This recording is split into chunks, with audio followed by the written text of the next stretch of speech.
Valentine day है क्या? ऐसी आएगी सुन बेटी से पादरी को मोहब्बत हो गई। एक शादी से परे इस वैलेंटाइन को कुछ और ही रंग दे दिया गया। ऐसा त्योहार मनाया जा रहा है जिसकी वजह शादी बनी। वाइफ के साथ वैलेंटाइन डे मनाना चाहते हैं।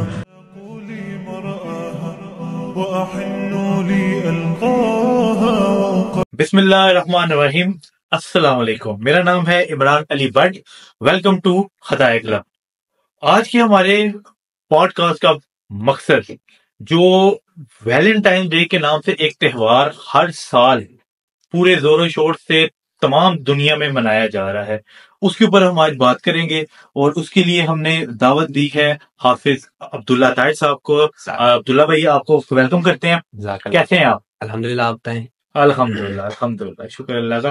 तो जैसे कि आपको पता है आज वैलेंटाइन डे आने वाला है, तो हमारे आसपास इलाके में, माशरे में पूरे जोरों शोर के साथ इसकी तैयारियां जारी हैं।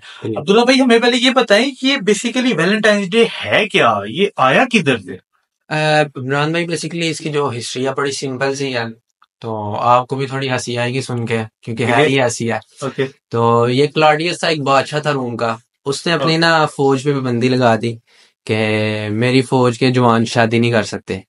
बड़ी रामधीन बात है, हंसी आती है कि उसका जो माइंड सेट था, एक बादशाह था, वो चाहता था मेरी फौज बड़ी हो, मैं इस फौज के जरिए हुकूमतें बनाऊं। तो फिर ऐसे तो नहीं ना, आपको होता हुकूमतें बनती, तो फौज की भी माननी पड़ती है। ऐसे तो फौज में कोई आएगा ही नहीं अगर वो इस तरह करेगा। ऐसे ही है।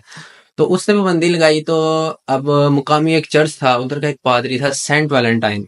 उसने एक खुफिया तौर पे सिपाहियों की शादी करा दी, एक जोड़े की। जब बादशाह को पता चला, बादशाह ने कहा ये कैसे हो सकता है, मैं बादशाह हूँ, मेरी आमरीयत है, कैसे ये मेरी हुक्म की खिलाफवर्जी कर सकता है। उसने उसको गिरफ्तार करवाया, जेल में डलवा दिया। जो पादरी था, पादरी को पादरी को जेल में डलवाया। तो पादरी को मोहब्बत हो गई जेलर की बेटी से। जेलर की बेटी से पादरी को मोहब्बत हो गई। ओके। तो जिस दिन उसकी सजाए मौत थी, तो उससे आखिरी ख्वाहिश पूछी गई। तो उन्होंने कहा कि मैं चाहता हूं कि मुझे जेलर की बेटी से मिलवाया जाए, मेरी मोहब्बत से। ठीक है।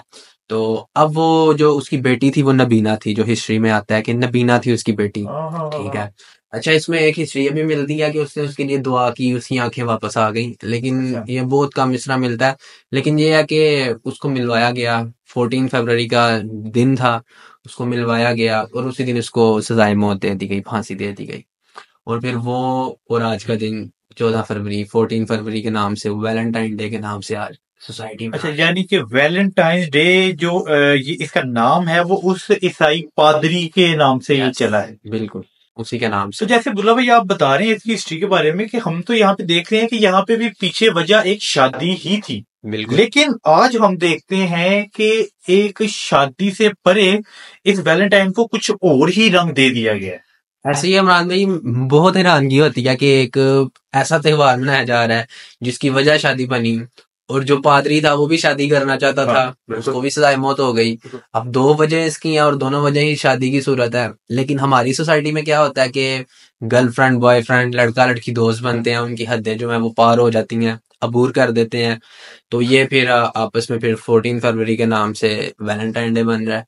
उस दिन निकल रहे हैं, सारे सोसाइटी में मिल रहे हैं, अपनी तमाम हदें पार कर देते हैं। तो ये एक बहुत ही कह लें कि अफसोस का मुकाम है हमारी सोसाइटी के लिए कि ये एक ऐसे त्योहार जो गैर मुस्लिम लोग मनाते थे, हालांकि इस्लाम में तो बहुत दूर दूर तक सोचा भी नहीं जा सकता नामहरम के साथ मिलना। तो ये चीज है कि हमने फिर दूसरी सोसाइटी से अडॉप्ट किया है, हमने चीजें उनसे अडॉप्ट करके हमने भी आज उसके हिस्सा बन गए हैं। कि हम कहते हैं कि जब दुनिया आगे जा रही है, दुनिया और भी बहुत जगहों में आगे जा रही है, लेकिन हमने उन चीजों में आगे जाना है उनके साथ जो मैं माजरत के साथ जो बगैरती का लफ्ज होता है उसमें हमने आगे जाना है। नहीं, वो बड़ी मशहूर कहावत है ना कि अगर सामने वाले का मुंह लाल हो तो अपने थप्पड़ मार के निकाल देना चाहिए। तो मैं इसके ऊपर आपसे पूछना चाहता हूँ कि जो हमारा दीन है, एक बाज़ाब्ता हयात मुकम्मल दीन, बिल्कुल एक एडवांस दीन जिसने आके लड़कियों को, औरतों को ज़माने जाहिलियत में, जैसे आपको पता है कि तफना देते थे। एक लड़की किसी की तरफ पैदा हो जाती थी तो उसको मुसीबत समझा ऐसे जाता समझा था। जाता था कि जैसे कोई मुसीबत है या उसने कोई गुनाह कर दिया है। इस्लाम ने आके ये चीज खत्म की। इससे हमें पता चलता है कि इस्लाम सपोर्ट करता है मॉडर्निज्म को। मैं अक्सर कहता हूं कि जो हमारा इस्लाम है ये सबसे मॉडर्न दीन है जो हर चीज को बैलेंसली लेके चलता है। बिल्कुल। तो मैं इस पे आपसे पूछना चाहता हूँ कि इस्लाम का क्या पॉइंट ऑफ व्यू है इस वैलेंटाइन डे के ऊपर? देखिए इमरान भाई, सबसे पहली चीज जो आपने बताई कि इस्लाम ने आके औरत को तहफ़्फ़ुज़ दिया, लेकिन अफसोस के साथ आज हम देखते हैं सोसाइटी में कि एक लिबरल तंजीम है, एक मेरा जिस्म मेरी मर्जी वाले। क्या? आपने कभी उनका उनके जो बैनर होते हैं उन्होंने लिखा होता है कि वो 9 साल की थी, माजरत के साथ अल्लाह के नबी को उन्होंने लिखा होता है। बिल्कुल बिल्कुल तो बड़ी वो। हालांकि अल्लाह के नबी हजरत मोहम्मद सल्लल्लाहु अलैहि वसल्लम एक वो हस्ती हैं कि जिन्होंने औरत को आके इज्जत दी, औरत को एक उसका असल मुकाम पे रखा। और आप कुरान भी जहाँ खोल के पढ़ेंगे, आप औरत के बारे में जहां जहां अल्लाह ताला ने एक बीवी के बारे में बताया, क्योंकि इस्लाम में बॉयफ्रेंड गर्लफ्रेंड नहीं बल्कि मियाँ बीवी का मियाँ बीवी। हक है। मियाँ बीवी के अल्लाह ताला ने हकूक बताए हैं, और अल्लाह ताला ने एक बहुत आसान तरीका इस्लाम में बता दिया है कि ये आपस में जो अज़वाज की ताल्लुकात हैं वो हराम तरीके से कायम करने की बजाय एक हलाल तरीके से हाँ। कायम किया जाए। लेकिन अफसोस का मुकाम यह है कि आज हम अपनी सोसाइटी में देखते हैं कि घर वाले जो हैं वो बच्चों की शादियां टाइम पे नहीं करते।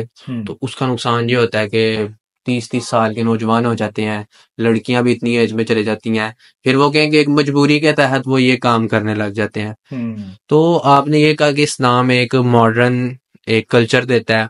बिल्कुल बिल्कुल वो देता है, क्योंकि उसकी वजह ये है कि इस्लाम ने तो हमें एक तरीका बता दिया है कि तुम हराम तरफ जाने की बजाय आप जिस मर्जी रिलीजन में चले जाएं, आप देखें वहां पे ये चीज हराम है, वो अपने रिलीजन के खिलाफ जाते हैं, लेकिन अब वो एक ऐसा मॉडर्न तरीका चाहते हैं कि उनको कोई रोके ना। हाँ। अब आप इस्लामी सोसाइटी में देखेंगे औरत को एक तहफ़्फ़ुज़ दिया गया है, औरत को एक पर्दे में रखा गया है कि आप सोसाइटी में देखेंगे कि हमारी औरतों को जो पर्दे में बाहर जाती हैं उस निगाह से नहीं देखा जाता, इज्जत की निगाह से। जिस तरह बाहर के मुल्कों में वो एक ना होने के बराबर लिबास पहन के जाती हैं।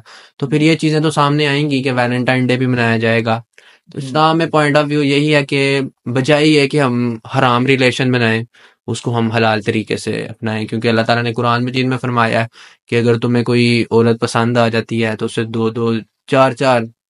अब ये हमारी सोसाइटी में तो एक मजाक समझा जाता है, लेकिन इसमें भी एक अल्लाह ताला ने हिकमत अमली रखी है। तो कई लोग तो शौक में कर लेते हैं। अल्लाह ताला ने इसके बारे में कुरान मजीद में फरमाया है कि अगर तुम औरतों के दरमियान इंसाफ कर सकते हो तो तुम फिर दो दो चार चार शादियां करना, अलबत्ता अगर तुम नहीं कर सकते तो इस तरह की गलती ना करना। तो पॉइंट ऑफ व्यू आपके सामने है कि इस्लाम ने इसको बिल्कुल ही रिजेक्ट कर दिया। Got it. और इसकी सजा आपको भी पता है कि एक जिना जो किया जाता है, औरत को संसार करने का हुक्म है, मर्द को भी संसार करने का हुक्म है। शादीशुदा गैर शादीशुदा मर्द को आई थिंक कोड़े मारने का हुक्म है। कोरे मारने 80 या 100 गार्डन कोरे उसके अंदर। अच्छा, कहीं कुछ लोग हमारे ये तो एक चले एक हो गया ये पहलू। अब हमारे मुआशरे में कुछ इस तरह के भी लोग जो शादीशुदा है जी जी। वो ये अपना आर्ग्यू सामने रखते हैं कि हम अपनी वाइफ के साथ वैलेंटाइंस डे मनाना चाहते हैं। तो इसका जो सवाल है आपसे वो ये है कि क्या इस्लाम में कोई एक स्पेसिफिक दिन है अपनी बीवी से मोहब्बत का इजहार करने का, या कुछ इस्लाम में इस तरह का हमें कुछ मिलता है? इसके बारे में देखें इमरान भाई, ये तो बड़े मजे का सवाल आपने किया है कि मियाँ बीवी के दरमियान कोई मेरे ख्याल से खास दिन नहीं होना चाहिए, ना इस्लाम ने हमें बताया कि खास दिन हो। देखिए अगर मियाँ बीवी के दरमियान खास दिन हो जाएंगे ना मोहब्बत से जाहिर करने के लिए, तो वो फिर मोहब्बत बिल्कुल खत्म हो जाएगी, वो उस दिन का ही इंतजार करेंगे। तो अल्लाह ताला ने इंसान को जो है ना रमजान के अलावा पूरा साल इजाजत दिया, आप मोहब्बत करें जो मर्जी करें। तो ये चीजें हैं कि इस्लाम बिल्कुल इंसान को रिलैक्स करता है कि इंसान टेंशन फ्री होकर अपनी लाइफ गुजारे अपने पार्टनर के साथ। आप रोज अपनी बेगम से, अपनी वाइफ से आप उसके साथ मोहब्बत करें, उससे मोहब्बत का इजहार करें। आप घर जाते हुए फूल लेके जाएं, मोहब्बत ही बढ़ेगी। हमारी सोसाइटी में क्या होता है, सुबह सारा दिन बंदे ने बिजनेस करना है, काम करना है, रात को घर जाना है, जो बाहर का गुस्सा होगा वो जाके बेगम पे, खाना नहीं लगा हुआ बेगम पे गुस्सा, पानी नहाना है उसके लिए पानी गर्म नहीं बेगम पे गुस्सा। तो इस तरह फिर आप कैसे कह सकते हैं एक सोसाइटी में औरत जो है वो फिर मजबूर हो जाएगी कि यार मजबूर हो जाएगी। सारा दिन बाहर, सारा दिन नहीं टाइम देते, और रात को भी हस्बैंड जो है वो घर आके फिर इस तरह टाइम देते हैं। इस तरह टाइम देते हैं। तो इस्लाम में रोज ही आप मोहब्बत करें बेगम से, उसके लिए फूल लेके जाएं, उसके लिए गिफ्ट लेके जाएं, ताकि उसको भी पता हो मेरा जो शोहर है वो मुझसे मोहब्बत करता है। बिल्कुल। तो इस तरह उनके दरमियान मोहब्बत ही बढ़ेगी। अच्छा, जो ये जो वैलेंटाइंस डे मनाया जा रहा है, आपको क्या लगता है कि जो हमारा मुआशरा है, अब जैसे हमारे बच्चे हैं, हमारी बच्चियां हैं, कॉलेजेस में वो जा रहे हैं, यूनिवर्सिटीज में जा रहे हैं, इस कल्चर को वो देख रहे हैं, आपको क्या लगता है कि ये जो वैलेंटाइन डे का एक मनफी रुझान बन गया हुआ है, इसका हमारे बच्चों और बच्चियों की जो आगे एजुकेशन है या उनकी जो तालीम और तरबियत है, उसके ऊपर क्या असरअंदाज होगी ये? इमरान भाई, मैं इसमें एक चीज ऐड करूंगा कि हमारी सोसाइटी में सबसे पहले इस्लामी तालीमात खत्म कर दी गई हैं, कि हमें एक ऐसा सिस्टम दे दिया गया है, यूरोप का सिस्टम, के लड़के लड़कियां इकट्ठे पढ़ें। उनको फिर जो उनके टीचर्स होते हैं वो ऐसी एक्टिविटी करवाते हैं कि उनके अंदर से वो जो एक शर्म होती है वो खत्म हो जाती है लड़का लड़की के दरमियान। मैं आपको एक चीज बताता हूँ, हमारे एक्स प्राइम मिनिस्टर जो गुजरे हैं खान साहब, उन्होंने, आपने सुना होगा अलकादी ट्रस्ट का, उधर मेरा एक दफा जाना हुआ, और अक्सर हम वीडियोस भी देखते हैं। ओके। तो वहां पे मैं हैरान हुआ कि हमने सुना था पता नहीं कितना मॉडर्न वो एक ट्रस्ट बनाया गया है, लेकिन वहां पे दुनियावी तालीम के साथ साथ इस्लामी तालीमात भी दी जा रही थी। और अभी जो उसके साथ हो रहा है अलकादी ट्रस्ट के साथ, वो हमारे सामने ही है। ऑब्वियसली वो एक कंट्रोवर्सी चल रही है। तो ये चीज है कि हमारी सोसाइटी में इस्लामी तालीमात को खत्म करने की कोशिश की जा रही है, और बजाय ये कि हमारे जो इस्लामी स्कॉलर्स हैं, हमारे उलमा कराम हैं, उनको चाहिए था कि मैदान में आके इसके लिए बोलते कि इस्लामी तालीमात को खत्म ना किया जाए। जैसे आप 2018 के बाद देख लें, 2019-20 में, 2019 एंड 20 में हमारी जो तलीमी निज़ाम था वो यकजा निज़ाम हो गया हुआ था। और मजे की बात यह है कि उन्होंने, गवर्नमेंट ने ये चीज लागू कर दी थी कि लड़के लड़की इकट्ठा नहीं पढ़ सकते। उन्होंने ये चीज लागू कर दी थी। और मैं आपको एक स्कूल का नाम बताता हूँ कि ये हमारी इधर करीब ही स्कूल है, नाम मैं नहीं बताऊंगा, ये काफी कहने के एक अमीरों का स्कूल है। Okay okay. वो बंद हो गया था, ओके। उसको बंद कर दिया गया था। उसकी वजह ये थी कि वहां पे लड़के लड़कियां इकट्ठे पढ़ते थे। और हर स्कूल के बाहर, हमारा एक स्कूल है बिल्कुल गली के अंदर है, किसी को नहीं पता, वहां एक दफा छापा पड़ गया। उन्होंने कहा आपने क्यों नहीं यहाँ पे लिख के लगाया कि कुरान तर्जमे के साथ पढ़ाया जा रहा। सर इतनी सख्ती थी, आज कोई भी नहीं पूछ रहा। यानी कि हमारे निज़ाम में, हमारी सोसाइटी में तलीमात को ही खत्म किया जा रहा है। एक मैं आपको एग्जांपल देता हूँ, एक बच्चा बड़ा होगा, उसे पता ही नहीं होगा कि इस्लाम में क्या रिलेशन के उसकी हदें हैं। वो तो जब लड़की के साथ बैठेगा स्टार्टअप से ही, उसने 1 क्लास में बैठना है, मैट्रिक तक इकट्ठे जाना है, उसको तो यही होगा यार, घर वालों ने भी नहीं कभी रोका, स्कूल टीचर भी नहीं रोकते, जो मर्जी करो। और जब उसे पता ही नहीं होगा तो फिर वो क्या करेगा? अच्छा, अब ये जो एक चले हो तो चल रहा है मामलात वैलेंटाइन डे के हवाले से, अब इसमें मुसलमानों को क्या करना चाहिए कि क्योंकि अगर हम इसको बिल्कुल ही हार्डली लेकर चलेंगे तो ऑब्वियसली ये उनकी इस्लाह के बजाय उनको बदजन करने वाला मामला है।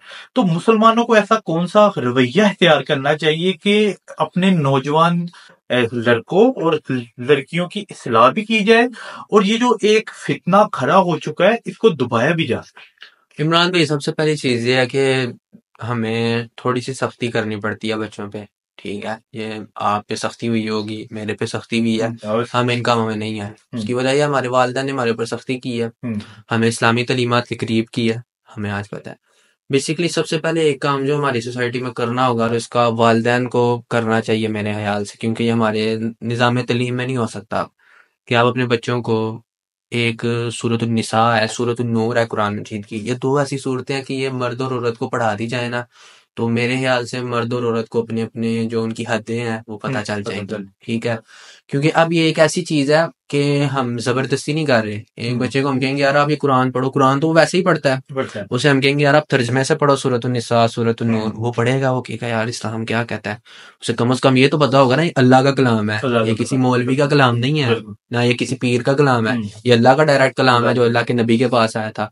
फिर आप उनको, लड़कियों को, हजरत आयशा उम्मुल मुमिनीन, हजरत फातिमा तो ज़हरा, पाक हस्तियां, उनकी आप निज़ाम तलीम, सीरतें पढ़ाएं, उनकी ज़िंदगी बताएं कि वो कैसी ज़िंदगी गुजार के गई हैं। मैं आपको एक वाक़या बताता हूँ हज़रत फ़ातिमा ज़हरा का, कि हज़रत फ़ातिमा रज़ियल्लाहु तआला अन्हा जब उनकी वफ़ात का वक़्त करीब आया ना, तो उन्होंने हज़रत अली से, मौला अली से कहा कि मेरा जनाज़ा रात के वक़्त उठाना, ठीक है।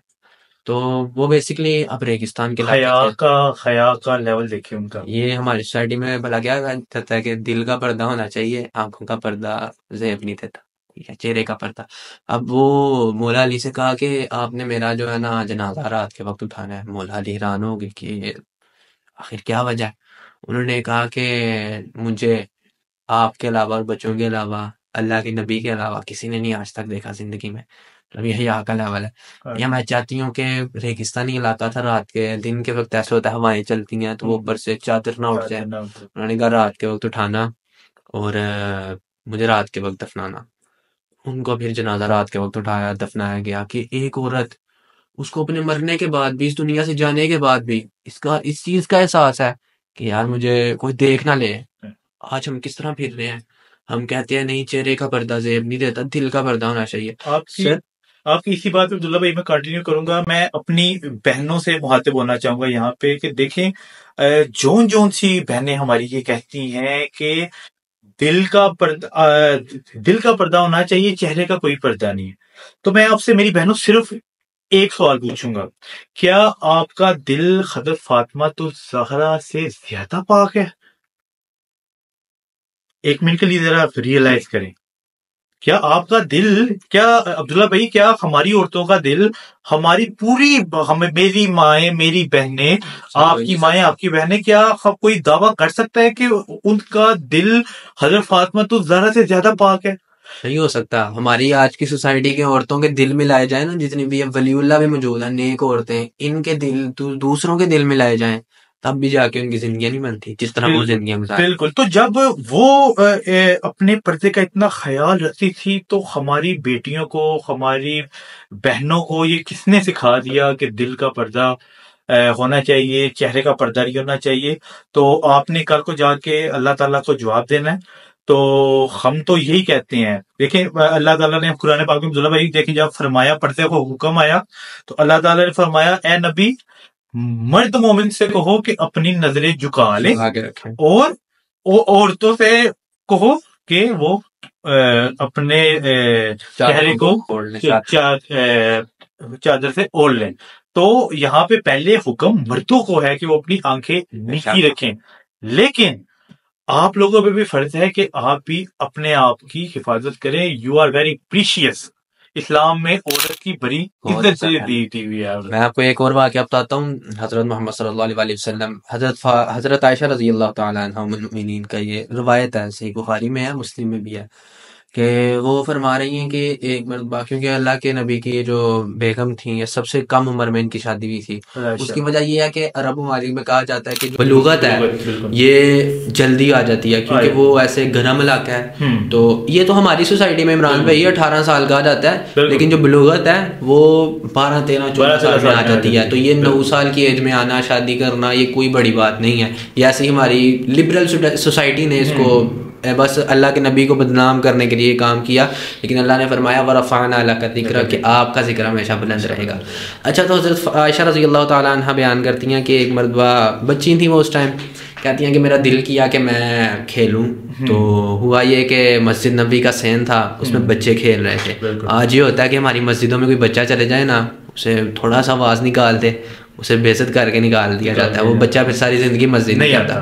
तो बच्चे खेल रहे, अल्लाह के नबी बजाय है कि उनको मना करते कि आज हमारी सोसाइटी में कहा जाता है जी मस्जिद का एहतराम।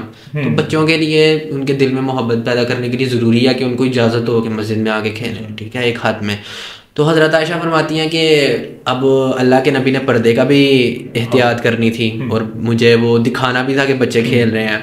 कहती हैं कि अल्लाह के नबी मेरे सामने खड़े रहे, और मैं पीछे खड़े होके देखती नहीं। बिल्कुल। और आप एक छोटी बच्ची का स्टैमिना देखें कि वो कितने घंटे खड़ी हो सकती है कि खेल को देखते हुए। बिल्कुल। और वो हज़रत आयशा फरमाती हैं कि मैं जितनी देर खड़ी रही, अल्लाह के नबी हिले तक नहीं अपनी जगह से, कि ये इज़्ज़त अल्लाह के नबी ने एक औरत को दी। ये जो हमारी सोसाइटी में कहा जाता है कि नहीं जी ये एक फितरी अमल है, मर्द अपनी आंखें नीचे ही नहीं कर सकता, तो मर्द को भी बहुत ज़रूरी है कि अपनी आंखें नीचे रखे। बिल्कुल। जहाँ औरत के पर्दे का इस्तेमाल है वहाँ मर्द का ज़्यादा ज़रूरी है। और देखे ना, अल्लाह ताला ने औरतों से पहले मर्दों को कहा है कि ये अपनी आंखें नीचे रख कर लो। सर वो मर्द ही तो फिर घर का एक सरबराह है, बिल्कुल। वो जब नहीं एहतियात करेगा तो फिर औरतों ने कहना है मेरे बाप मेरा भाई नहीं जब बाज आता तो मैं क्यों बाज हूँ। तो ज़रूरी है कि अपने घर वालों को इसके ऊपर लाने के लिए बंदा खुद थोड़ी एहतियात। माशाल्लाह, बड़ा अच्छा लगा अब्दुल्ला भाई आपसे मिल के। आपने बड़ी अच्छी बातें की, बड़ा अच्छे तरीके से आपने इसको बताया हमें। करते हैं कि आपको आज का पॉडकास्ट पसंद आया होगा, और जो ये माशरे में एक बेहयाई का मामला चला हुआ है, इंशाल्लाह अल्लाह ताला इसको खत्म कर देंगे। अब्दुल्ला भाई, आखिर के ऊपर कोई पैगाम आप लोगों के लिए देना चाहें फिर इसके हवाले से? आखिर में मेरा पैगाम अपने भाइयों से है और अपनी बहनों से है कि देखेंगे आज का दौर ऐसा है कि इन फितनों से बचना बहुत मुश्किल है, और बचना भी है, ठीक है। तो इसके लिए ज़रूरी है कि सबसे पहले आप अपनी इस्लामी तालीमात को सबसे आगे रखें, सबसे पहले रखें। और दूसरी चीज़ ये बात याद रखिएगा इमरान भाई, इनको मेरा मैसेज है कि आज एक मर्द अगर किसी की बहन को छेड़ता है, किसी की बेटी को छेड़ता है, किसी की बेटी के साथ वैलेंटाइन डे मनाता है, कल को इसकी बहन को भी ये कर्ज उतारना पड़ेगा, कल को इसकी बेटी को भी ये कर्ज उतारना पड़ेगा। और ये बात औरत के लिए भी है, वो किसी लड़के के साथ वैलेंटाइन डे मना रही है तो कल को उसको भी, उसकी बेटी को भी, उसकी बहन को भी ये चीज़ें करनी पड़ेंगी। तो बजाय ये कि कल को आपकी इज़्ज़तें नीलाम हों, आपकी इज़्ज़तें आपके अपने ही हाथों से गैर महफूज हों, आपकी इज़्ज़तें जो है वो सोसाइटी में उनके साथ खेला जाए, तो आप तौबा करें, आप अल्लाह ताला से तौबा करें, अपने आप को बेहतर करें कि आप इन चीज़ों से बाहर आएँ ताकि दूसरे लोग भी जो है इन चीज़ों से बाहर आ सकें। चलिए, बहुत शुक्रिया अब्दुल्ला भाई। तो दोस्तों, आज के लिए इतना ही। इंशाल्लाह मिलते हैं आपसे नेक्स्ट पॉडकास्ट में। तब तक के लिए अल्लाह हाफिज।